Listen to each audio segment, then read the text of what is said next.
You know, usually when we think about returning to a place we used to love, like a childhood home, there's this built-in expectation of familiarity. Right, yeah. You Right? expect things to be exactly where you left them. Exactly. You expect the old oak tree in the front yard to be right there. You expect the third floorboard on the stairs to creak in that one specific comforting way. I mean, it grounds you, you Yeah. know? Yeah, we rely heavily on those physical landmarks. They act as anchors for our own history, really, giving us a necessary sense of continuity. Without them, we totally lose our bearings. But imagine you walk up to that childhood house, and not only is the tree gone, but the house itself is in absolute ruins. Oh, wow. Yeah, it's completely overgrown with thick, choking ivy.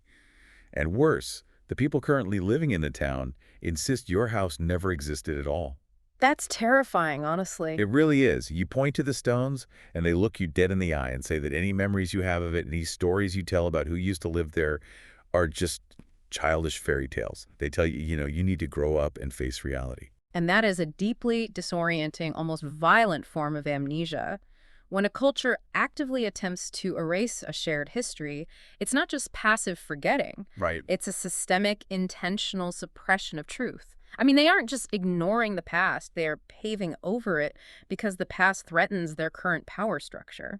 And that profound sense of disorientation is exactly where we are dropping in today. Welcome to the deep dive, everyone. We are opening the pages of C.S. Lewis's classic, Prince Caspian. Such a fantastic book. It really is. But we have a massive stack of thematic, literary, and biblical analyses to go along with it today. Because this isn't just a children's book. Not at all. This is one of the most striking allegories for the Christian walk ever written. When you strip away the fantasy elements, you find this masterclass on what happens when a culture enforces spiritual amnesia. Right, and what it costs to be a faithful remnant, too. Exactly. And how a forgotten king actually reclaims his territory. So for you listening, our mission today is to unpack this on a layman's level. We want to see how this tale of a hidden lion and a suppressed history actually mirrors the challenge of living out our Christian faith daily, and how it can really deepen your love for Christ. To really grasp the gravity of this, though, we have to look at the landscape Lewis sets up right at the beginning. Yeah, set the stage for us. So the story takes place roughly 1,300 Narnian years after the Pevensie children. Peter, Susan, Edmund, and Lucy first ruled. Right, during what was called the Golden Age. Exactly. But now Narnia has been conquered by the Telmarines. They are a race of men who are fiercely pragmatic, and they have actively suppressed all memory of Aslan, the talking beasts, and the ancient deep magic. It's a complete cultural overhaul. It is. It is a world suffering from forced, state-sponsored spiritual amnesia. Let's start right there at the beginning, because the setup is just brilliant. The four Pevensie kids are sitting on a bench at a very mundane, gray 1940s English railway station. Just surrounded by the dreariness of post-war rationing. Yeah, they're just waiting to go back to boarding school. Yeah. And suddenly they feel this inexplicable magical tug, and they are pulled across space and time. And they land in a dense, overgrown thicket on an island. Right, they have to physically hack their way through this wall of vegetation just to move. And as they explore, they find old stone walls, an overgrown orchard, and a well. And slowly, Peter realizes they are actually standing in the ruins of their former palace, Cair Paravel. Which is wild because it's only been 1 year for them in England, but over a millennium has passed in Narnia. That disparity of time is a brilliant theological device. Lewis is essentially putting the characters and the reader really into a time machine to explore what happens when religious memory fades over generations. Yeah, because while the children have been gone, the current Telmarine ruler, King Miraz, has established an empire built entirely on forgetting. And Miraz isn't just a bad king in the sense that he, taxes people too heavily. He is a tyrant who rules through the erasure of history. He has banned all stories of Aslan. You even banned the mention of the old days, right? Absolutely. Yeah. Furthermore, the text tells us he is terrified of the sea and the deep woods because ancient traditions hold that Aslan and the true kings came from over the sea. So his whole regime is built on rationalism, control, and a deep-seated fear of the supernatural. Yes. He's actively trying to pave over the spiritual past. And looking at the research we've pulled, there is a powerful biblical parallel here regarding the concept of sacred memory. Let's dig into that, because I think that's super relevant for today. It really is. Just as the Telmarines enforce cultural amnesia, modern secularism often functions the exact same way. It tries to erase or dismiss historic Christian truth as mere fairy tales. Yeah, the culture basically tells believers to grow up, leave the magic behind, and rely only on what can be measured in a laboratory, or debated in a courtroom. Exactly. And the mechanism of how believers combat this is rooted deeply in Scripture. The sources we have link this dynamic directly to Psalm 77. Oh, I love Psalm 77. It's so powerful. In that psalm, the writer, Asaph, is in a state of deep distress. He is overwhelmed, he feels abandoned, and he is actively asking if God has forgotten to be gracious. He's like, has God's promise failed forever? Right. But then, right in the middle of the psalm, he makes this deliberate, agonizing pivot. He says, I will remember the deeds of the Lord. Yes, I will remember your miracles of long ago. It's a choice to remember. Exactly. In the Hebrew tradition, this concept of remembrance is called zakor. And Zakor isn't just mental recall, right? It's not like trying to remember where you left your car keys. No, not at all. Zakor is covenantal recollection. It is an active, almost physical pulling of the past into the present to change how you behave today. Oh, it's good. Right.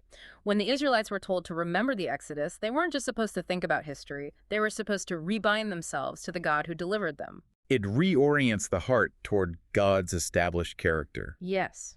Remembering, in this biblical context, is an act of spiritual warfare against a culture that demands you forget. And that spiritual warfare is mirrored physically in the book. Like, when the children realize they are in the ruins of Cair Paravel, they don't just sit down and reminisce. No, they go to work. They really do. They have to literally clear the overgrowth. They beat away the thick ivy, they force open these rusted iron doors, and they descend into their subterranean treasure hall, which has been completely untouched by time. And what they find down there is so significant. Yeah, they find Peter's sword, Rendon, Susan's bow, and Lucy's healing cordial. The gold and steel are still shining perfectly in the dark. Those untouched gifts symbolize the absolute permanence of divine authority. The world above ground, the culture, the political systems, the societal norms, it has decayed and been completely corrupted by the Telmarines. But the gifts of the shrew king remain pure. Exactly. However, it requires significant physical exertion to reclaim them. You have to hack through the cultural overgrowth. And when you look at your own life as a believer, you really have to ask yourself, what ivy has overgrown your spiritual memory? That's the real question. Is it the constant deafening noise of secular media? Is it a hyper-focus on career advancement and material success? We often think we are just busy, but in reality, we are slowly succumbing to spiritual amnesia. We just drift into it. We really do. Yeah. And recovering those forgotten biblical truths means actively immersing yourself in Scripture, studying church history, and intentionally recalling the testimonies of God's faithfulness in your own life. You have to put in the labor to hack through that overgrowth. And that labor is crucial because remembering the truth is only the first step. The true test of faith is holding on to that memory when the surrounding culture not only forgets, but actively persecutes anyone who remembers. Which is exactly the situation we find the hidden believers of Narnia in. Yes, the old Narnians. Right, so the narrative shifts over to Prince Caspian. He is a Telmarine, the rightful heir to the throne.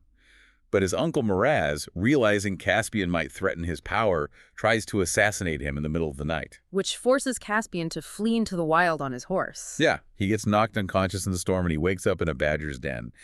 And this is where he discovers that the old Narnians, the talking beasts and dwarfs he was told by his tutors were just myths, are actually real. And they have been living in hiding for centuries. Yeah. This section of the story is where Lewis introduces a masterful, nuanced study in how different people respond to spiritual exile and delayed promises. It's so fascinating because Caspian meets three distinct characters who represent three entirely different psychological and spiritual responses to suffering. Right. We have Truffle Hunter the Badger, Trumpkin the Red Dwarf, and Nickabrick the Black Dwarf. Let's start with Truffle Hunter, because he kind of sets the spiritual baseline here. He represents what the biblical texts call the faithful remnant. Precisely. The motif of the faithful remnant, the shi'aret, in biblical Hebrew, is a thread woven throughout the Old Testament prophets, particularly in places like Isaiah 10. Where God preserves a few, even in judgment. Exactly. The concept is that even when the entire nation apostatizes, even when judgment falls and the culture is conquered by Assyria or Babylon, God always preserves a purified minority who hold fast to his covenant. And Truffle Hunter is the absolute embodiment of this. He really is. He has maintained unwavering faith in Aslan despite 1,300 years of total silence. Which is wild to think about. And when Nickabrick cynically questions if Aslan even exists anymore, Truffle Hunter doesn't offer a philosophical proof. He simply states an ontological fact about his own nature. He says, beasts don't change their loyalty. He is a monument to patient endurance. There's this quiet strength to him that doesn't rely on immediate validation, you know? Right, and in the New Testament, this specific type of steadfast loyalty under trial is called hypomone. Hypomone. What does that translate to? It's a Greek word that basically means cheerful or hopeful endurance. It's not just gritting your teeth and passively suffering.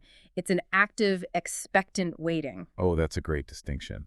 Yeah, the early church father Ignatius of Antioch wrote extensively about this exact kind of endurance when the early Christians were facing Roman persecution. Right, because they weren't fighting back with swords. Exactly. They refused to bow to Caesar because their loyalty was immutably fixed on a higher king. But then you contrast that with Trumpkin the Red Dwarf. He's the pragmatic skeptic. He is fiercely practical. He really is. Now, Trumpkin is fiercely loyal to Caspian as his earthly king. Like, he will literally fight to the death for him.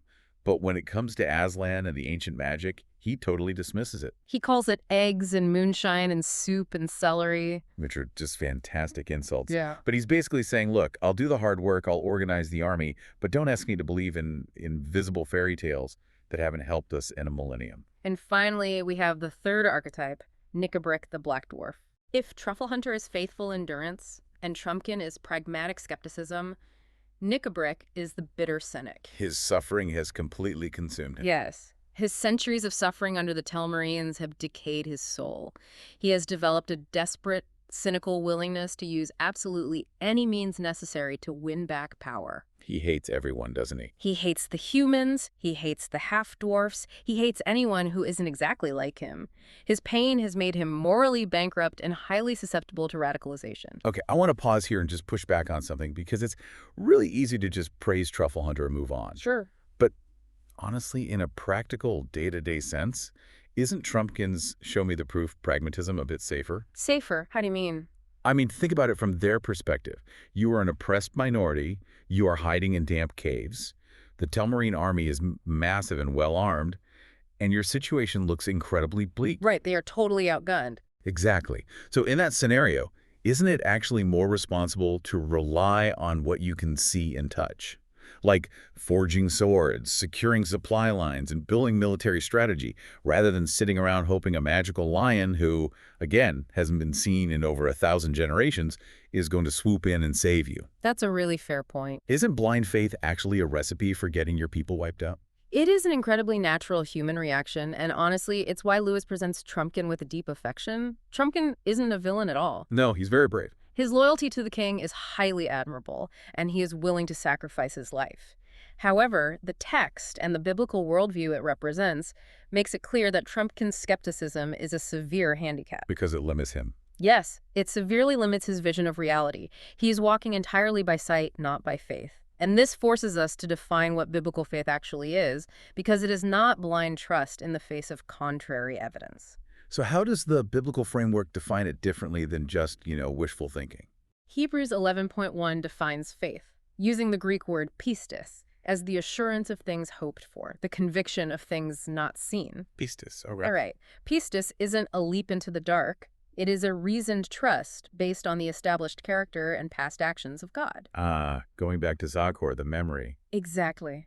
Truffle Hunter possesses that true biblical endurance because he understands that reality is far larger than what his immediate senses can perceive.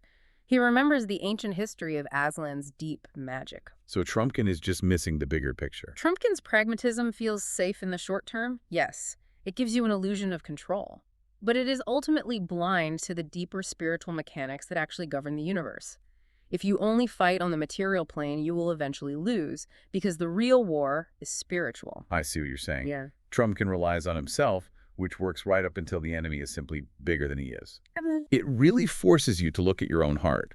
When you are going through a brutal season where God seems completely silent, and let's be real, every believer goes through those wilderness seasons, how do you naturally react? It's a tough mirror to look into. Do you respond with Truffle Hunter's steadfast historical trust? Do you lean into Trumpkin's practical, slightly cynical self-reliance? Or, most dangerously, do you let the delay turn into Knickerbrick's deep bitterness? It's a vital diagnostic question for any Christian, because the danger of letting suffering fester into bitterness, like Knickerbrick does, is that desperation eventually strips away your moral compass. Yeah. If your only goal becomes winning or escaping the pain, you will eventually compromise everything you claim to stand for. And that bitterness doesn't just stay internal, does it? It metastasizes. It looks for a weapon. Because when you are that angry at your circumstances, you stop caring about how you win. You just want to win. That's exactly what happens to Knickerbrick. Right. Which leads us perfectly into one of the most chilling and instructive moments in the entire story. It is a temptation that modern Christians face constantly, especially when they feel culturally marginalized or when they feel like they're losing the so-called culture wars. Yes. The setting for this turning point is vital. The old Narnians have been forced to retreat to Aslan's How. Tell us about Aslan's How, because the location is super important. It is. This is an ancient, hollowed-out earthen mound built directly over the shattered stone table, the very place where Aslan was sacrificed and resurrected centuries before. So it's holy ground. It's a strategic military fortress, yes, but more importantly, it is a sanctuary of sacred memory. But despite the holy ground they are standing on, the war against King Miraz is going terribly. Yeah, they are heavily outnumbered, they are starving, and they are losing badly. And in their darkest hour, Knickerbrick, the Black Dwarf, steps forward and proposes a horrifying solution. He points out the obvious, right? Caspian blew the magic horn, and no help came. Aslan hasn't answered. The ancient magic seems dead. So Knickerbrick argues they should summon the White Witch. The ultimate demonic evil from the first book who plunged Narnia into 100 years of winter. His logic is terrifyingly simple and incredibly pragmatic. He says, we want power. He is entirely willing to ally with ancient demonic evil just to defeat the immediate political enemy, Miraz. This scene is profoundly biblical, and our sources draw a direct line between Knickerbrick's temptation and the events of 1 Samuel 28. Oh, with King Saul. Yes. In that biblical narrative, King Saul is completely desperate. The massive Philistine army is gathering against him, and when Saul inquires of the Lord, God is silent. No dreams, no prophets, no answers. Complete divine silence. Right. And in his absolute panic and terror of losing his kingdom, Saul resorts to the very thing he previously outlawed. He consults the medium of Endor to summon the spirit of the prophet Samuel. Wow, yeah. It's a tragic, catastrophic resort to forbidden, dark magic driven entirely by political and military desperation. Yeah. It's like a desperate, outgunned government deciding to arm a ruthless, radical terrorist cell just because they happen to share a common enemy. That's a great way to put it. You tell yourself it's a temporary alliance, right? You tell yourself you can control them. You might even win the immediate battle, but you've just handed the keys of the kingdom to a monster that will absolutely devour you the second the ink on the treaty is dry. It's like drinking poison because you're thirsty. Oh. Sure, it's liquid, but it's going to kill you faster than the drought. That is the exact mechanism of spiritual compromise. The sources highlight this as a severe New Testament warning, specifically pointing to the Apostle Paul's writings in 2 Corinthians 10. And what does Paul say there? Paul insists that though we live in the world, we do not wage war as the world does. The weapons we fight with are not the weapons of the world. Knickerbrick represents the deadly danger of political expediency eclipsing moral purity. He doesn't even try to hide it either. No. Listen to his justification in the text. He says, I'll believe in anyone or anything that'll batter these cursed Telmarine barbarians to pieces. Aslan or the White Witch, do you understand? Oh. It is the total abandonment of divine faith in favor of raw, cynical, worldly power. So why is it so tempting for believers today to use White Witch tactics? Why do we so easily reach for the weapons of the world? Things like unchecked anger, public deception, slander, or cutthroat political power plays to try and win cultural battles that we believe are righteous. It's tempting because the world's tactics promise immediate, tangible results. A shortcut. Exactly. Yeah. The way of the cross, the way of Aslan often involves suffering, delay, patience, and apparent worldly defeat. Worldly tactics promise a shortcut to power without the requirement of personal holiness. But Lewis is saying that's a trap. Yes, Lewis is insisting, in strict alignment with Orthodox Christian theology, that righteous ends can never, ever justify unholy means. You simply cannot build the kingdom of God using the weapons of the enemy. The moment you employ the devil's tactics to protect God's truth, you have already lost the spiritual battle, regardless of the political outcome. That is such a vital reminder for all of us. You have to trust the goodness of the Lord's methods, even when you're losing the immediate battle, rather than compromising your integrity for a quick, dirty win. You cannot invite the white witch into your camp and expect the culture you build afterward to turn out holy. It will always turn to winter. Fortunately for Narnia, the leadership holds the line. Prince Caspian, Truffle Hunter, and the newly arrived Peter and Edmund reject this unholy alliance entirely. Yeah, a chaotic skirmish breaks out on the Dark Cave, and Nickabrick and his dark sorcerers are defeated.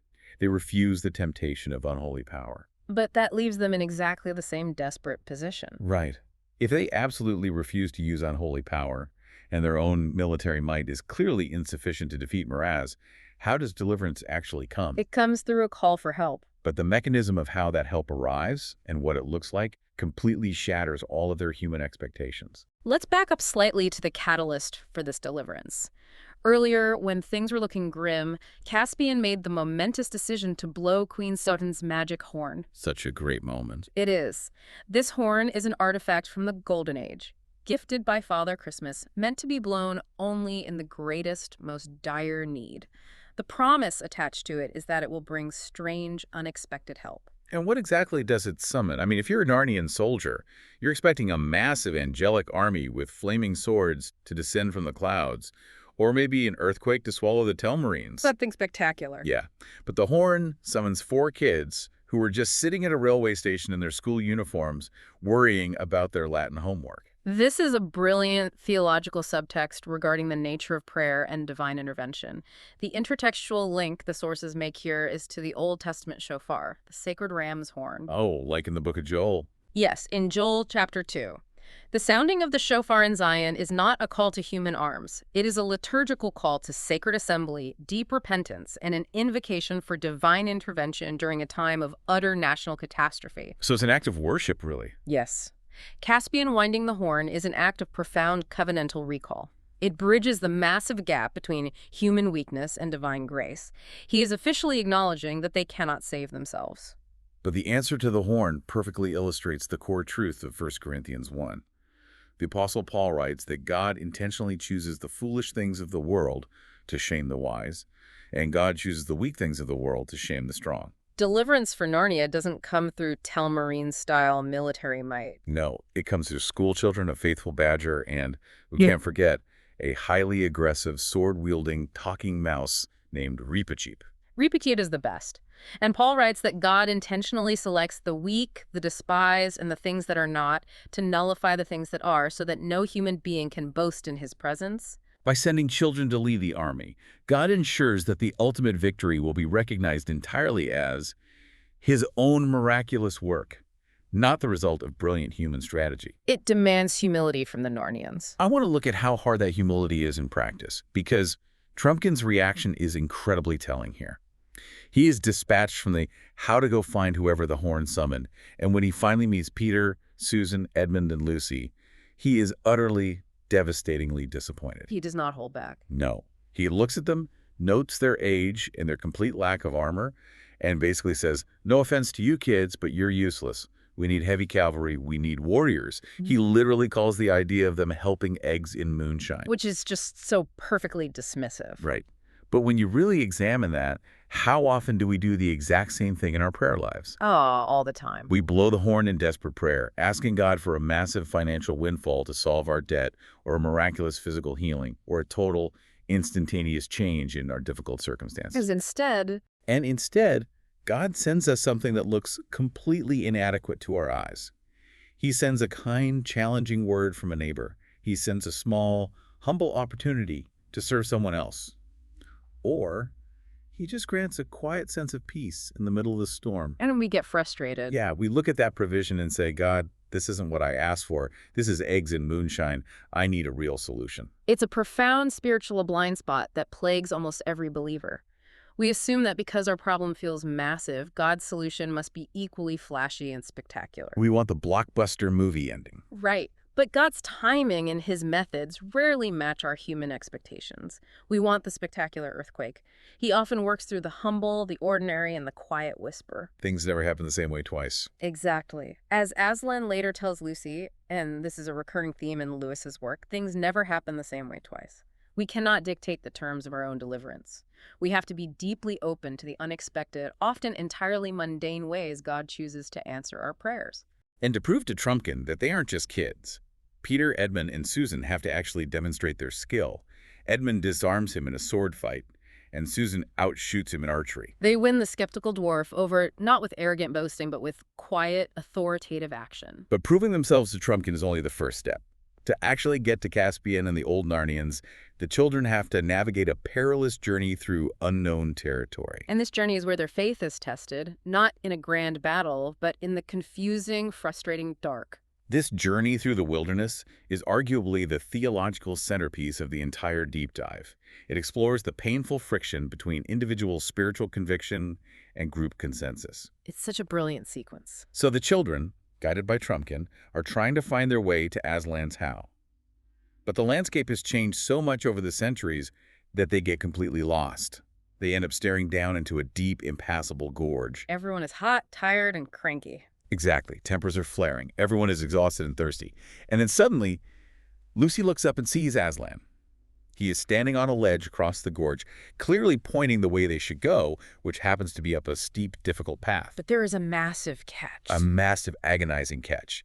The others cannot see him at all. Peter, Susan, the dwarf. They look exactly where Lucy is passionately pointing, and they just see empty trees and rocks. They think she's seeing things. Yeah.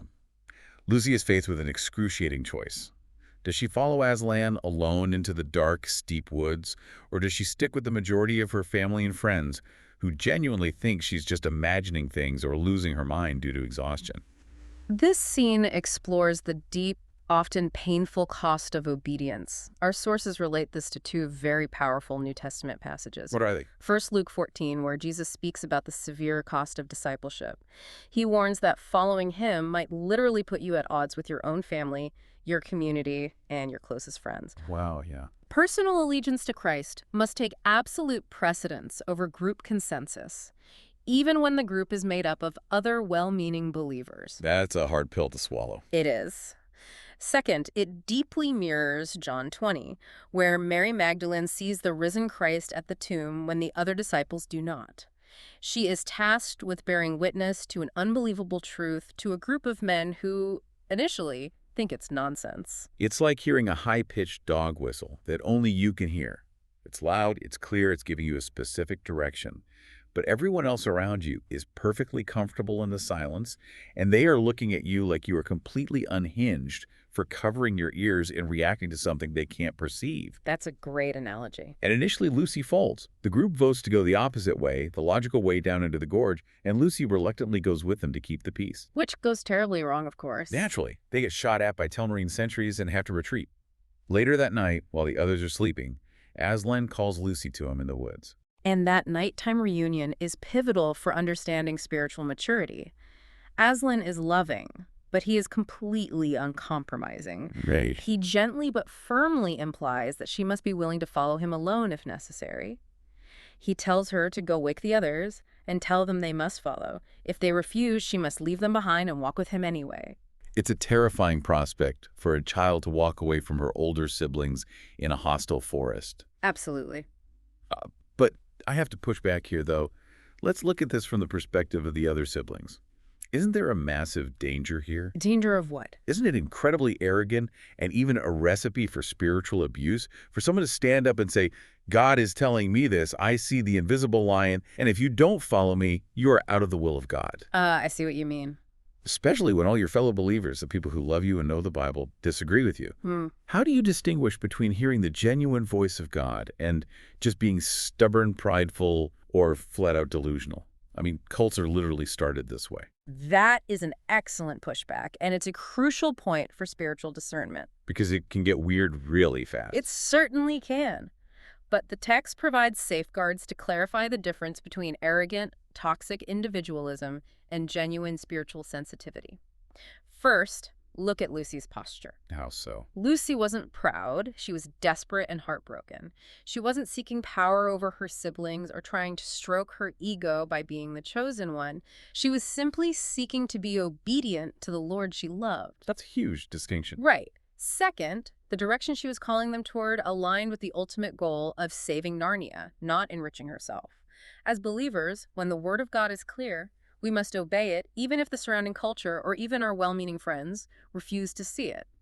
But it requires immense, crushing humility, not arrogance. That distinction between humility and arrogance is key, because when Lucy actually wakes the others up in the middle of the night, they complain bitterly, they doubt her, they grumble. They are not happy about being woken up. No. But Edmund, who remembers his own massive moral failures from the first book, when he betrayed them all because he thought he knew better, he chooses to support her. He says, she was right before. I'm going with her. And that's a beautiful moment of sanctification for Edmund. His past failure has produced a present humility. Yeah, that's beautiful. Eventually, they all follow Lucy. They are stumbling in the dark, grumbling along the way, completely blind to what she sees. But as they step out in faith, following the one who is following the invisible lion, their own eyes are gradually opened. So the action actually creates the vision. Yes. The mechanism here is that obedience precedes clarity. First, Edmund sees Aslan's shadow, then Peter sees his form, and finally, even the rigidly skeptical dwarf Trumpkin sees him. And Trumpkin is literally tossed in the air by Aslan in this joyful, terrifying moment of realization that he was wrong. It perfectly illustrates the difficult dynamic of corporate faith. Sometimes you have to walk in the dark, trusting the testimony of those who have seen the Lord, until your own spiritual eyes are opened by the act of obedience itself. You don't get the proof before you take the step. Exactly. The step of obedience is what unlocks the vision. Their faithful, albeit highly reluctant, obedience leads the children out of the gorge and right to Aslan's house, just in the nick of time. Just in time for the ultimate confrontation between rightful sovereignty and tyranny. We are moving out of the wilderness and into the grand climax of the story. Oh man, this is the best part. Peter arrives at Aslan's house and immediately takes command of the panicked old Narnians. But, crucially, he does not do it in a tyrannical way.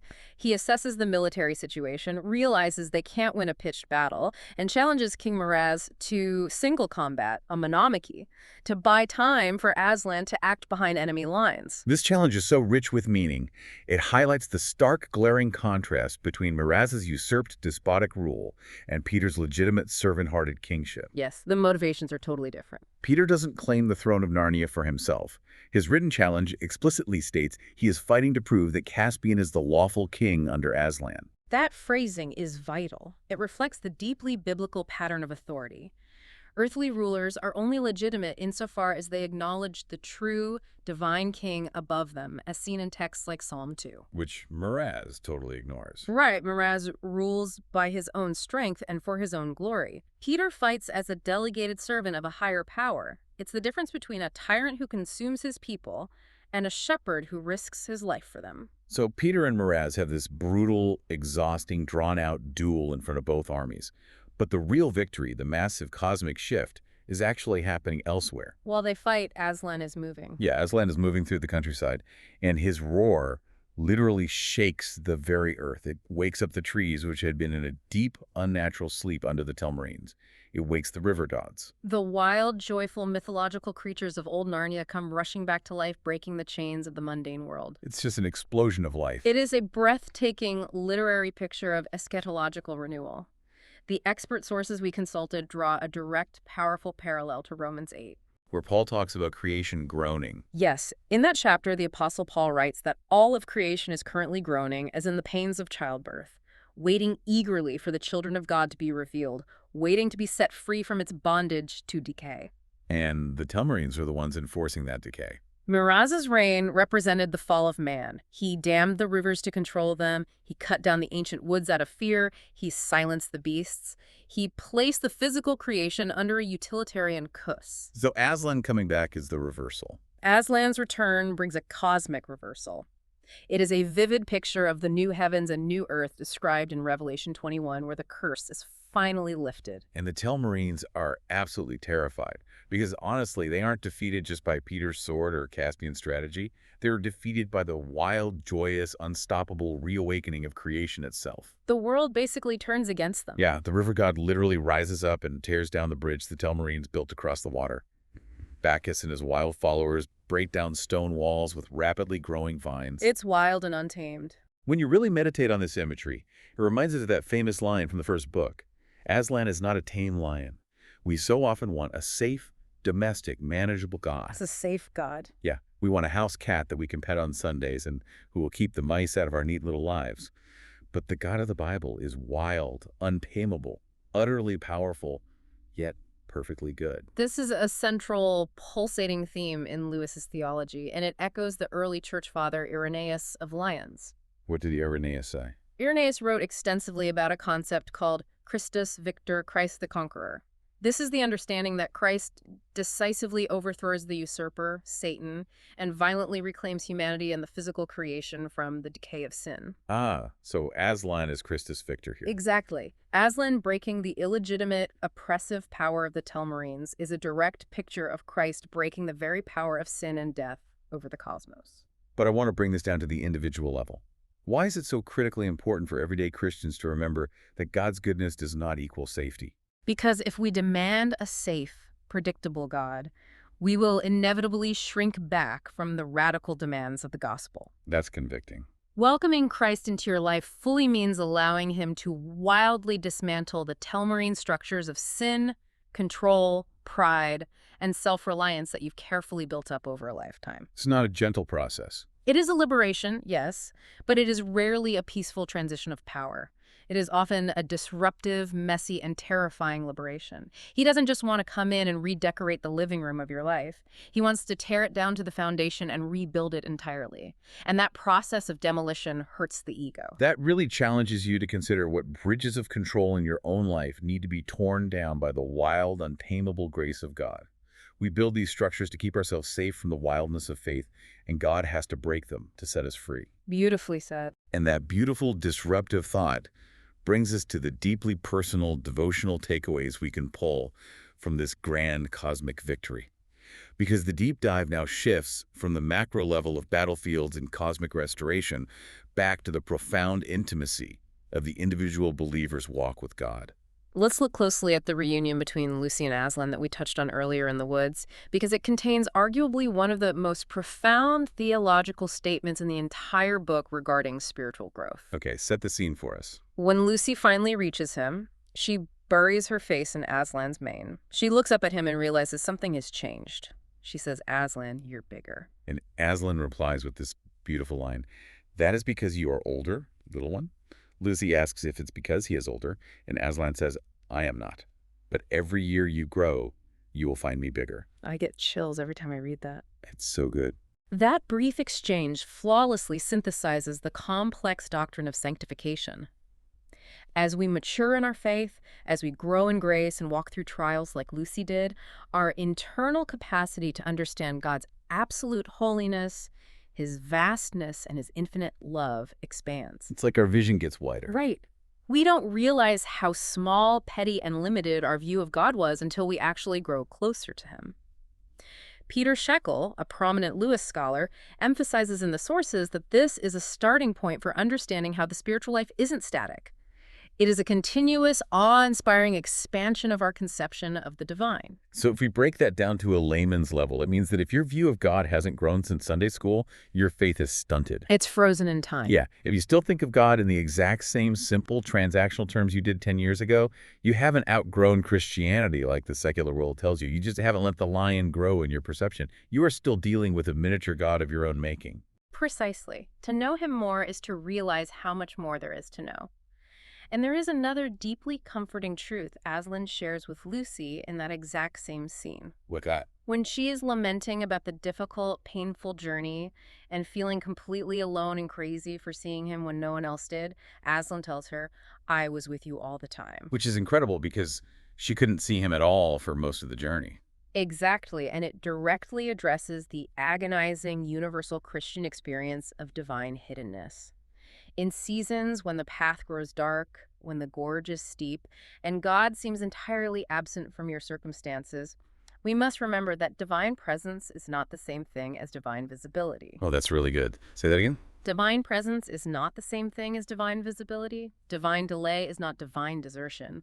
The one who called you to walk the path has never left your side. He has just drawn near in ways your spiritual eyes haven't yet learned how to see. And realizing that requires letting go of our obsession with spiritual nostalgia. What do you mean by that? Well, as humans, we are constantly trying to recreate past spiritual highs. We think, if I could just feel the emotion I did at that summer camp 10 years ago, or if I could just have that one prayer for my career answered the exact same way it was last time, then I'd know God is real. We want the formula. Exactly, we want a formula. But Aslan firmly tells the children, things never happen the same way twice. You have to trust that God is inventing fresh mercies for today. He is not bound to our nostalgic expectations of how deliverance must look. That is the very essence of walking by faith. You bring the heavy weight of your present reality into His presence, and you receive the specific grace that is sufficient for today. You stop wasting your sorrow, wishing for alternate paths, and you stop demanding a repetition of the past, because God is doing a new thing. Okay, we have covered an immense amount of ground today, moving from the political to the deeply personal. Let's bring this all together. It's been a journey. It really has. We started by hacking through the thick, choking ivy of cultural amnesia to reclaim our sacred memory, the Zakor. We've looked at what it means to stand firm with Truffle Hunter as a faithful remnant, enduring with Hypomone. We talked about rejecting Knickerbrick's compromises. Right, the absolute necessity of rejecting the unholy, pragmatic compromises, refusing to use the world's weapons to fight God's battles. We've learned from Lucy what it means to follow the lion in the dark, enduring the cost of obedience, even when everyone else thinks we're crazy. And we've celebrated the wild, disruptive, joyful restoration of the true king who breaks down our carefully constructed walls of self-reliance. It is a truly remarkable journey, from the silent ruins of Cair Paravel to the reawakened roaring woods of Narnia. But before we finish, there is one final incredibly powerful image from the very end of the text that leaves us with a lingering, provocative thought about the nature of our own salvation. Yes, walk us through the scene with the door in the air, because I think about this all the time. It's so striking. After the battle is decisively won and Miraz is defeated, Aslan does something very strange. He sets up a door in the middle of a grassy glade. Just a door. Just a door. It's 2 wooden sticks with a lintel across the top, standing freely in the open air. You can walk entirely around it. He then turns to the defeated Telmarines, the humans who had violently usurped Narnia and tried to erase its magic, and he offers them a profound choice of grace. What's the choice? They can choose to stay in this renewed, wild Narnia and live peacefully, but they must submit to the rule of Caspian, the true king, and live alongside the talking beasts they once despised. Or they can walk through that freestanding door. If they walk through, they will return to their original ordinary world, the mundane island of men they came from generations ago. But Aslan warns them, once they go through that door, it closes forever. It's the ultimate crossroads. They have to choose between submitting their pride to a wild, magical kingdom where they're no longer in charge, or returning to a safe, mundane, self-ruled existence where they get to be the masters of their own tiny universe. Exactly. And it poses a profound, inescapable question for every single believer trying to follow Christ. Every day, Christ sets up a door between the old life of self-reliance, worldly control, and spiritual amnesia, and the new life of faith, surrender, and wild, disruptive grace. He doesn't force anyone through it, but he makes the choice completely clear. So when you look at your own daily walk, you have to ask yourself, when the lion invites you to step out of your comfortable, carefully managed, self-ruled Telmarine existence, when he asks you to lay down your pride and submit to his wild eternal kingdom, will you have the courage to walk through? That's the question we all have to answer. Thank you so much for joining us on this journey through the ruins of the Restoration. Keep seeking the truth, keep hacking away the overgrowth, keep listening for the lion's voice in the dark, and keep believing. We'll see you next time on The Deep Dive.